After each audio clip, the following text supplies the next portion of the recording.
26 is a necessary assumption question. The argument requires an assumption. So let's read this, figure out what the premises are, what the conclusion is, try to see if we can anticipate some gaps.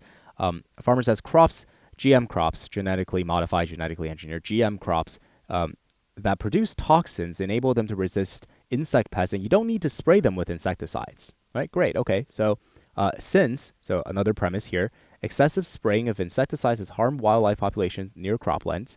Right, here comes our conclusion, the comma. Right, so premise here, conclusion here.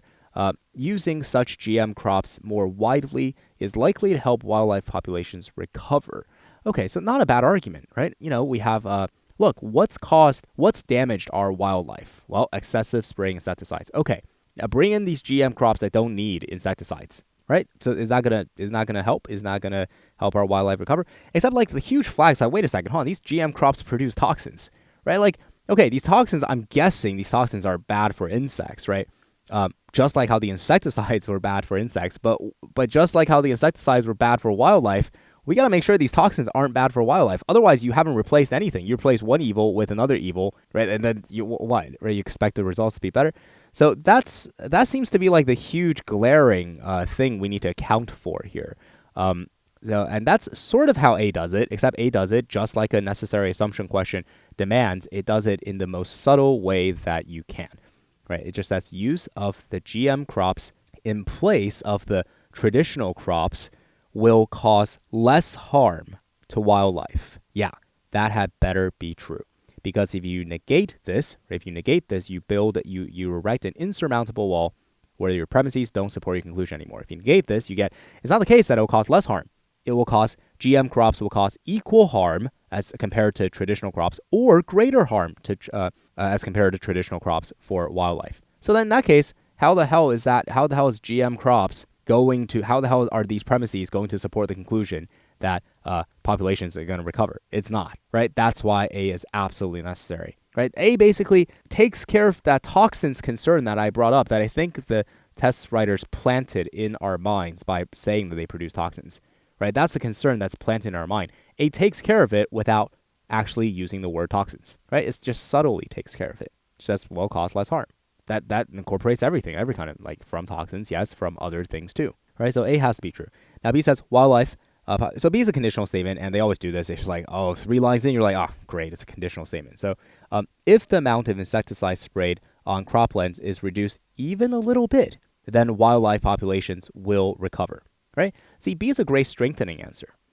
Because I think the sufficiency condition has a very high chance of being met because it's a weak sufficiency condition. Look at this.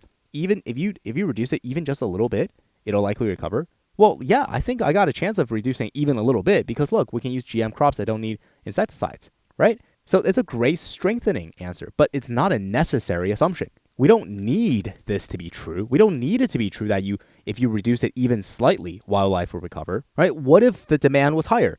What if we need to reduce insecticides dramatically in order for wildlife to recover? Okay, so see, what we did was we just denied B, right? We're saying if you reduce it even a little bit, it won't work. It won't recover. That doesn't hurt our argument, right? Our argument can still stand, right? Because the farmer could just be like, yeah, okay, we do need to reduce it dramatically, and the way to do it is to use GM crops. Widely adopt GM crops. That way you can reduce insecticide use dramatically, because that's what we need in order for wildlife to recover.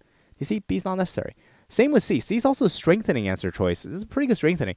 GM crops are never sprayed with insecticide. So you think that is like, oh, great. Well, they don't need to be sprayed. See, here it's just they don't need to be sprayed, right? This is probably like another sort of clue, or I don't know what it is. The writers planted this in our minds. When we read, they don't need to be sprayed, we're all thinking, oh, but maybe they'll just get sprayed anyway, right?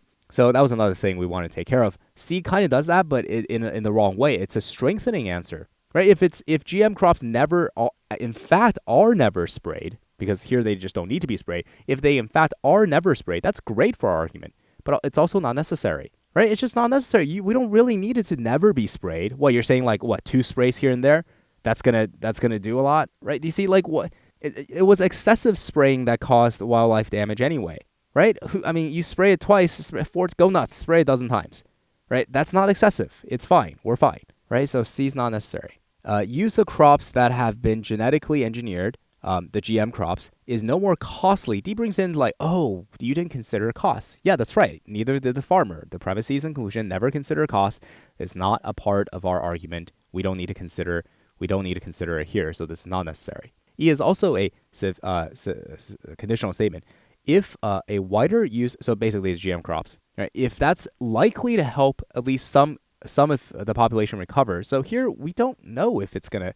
I mean, that's the whole argument, right? Like, isn't the whole argument that's supposed to help?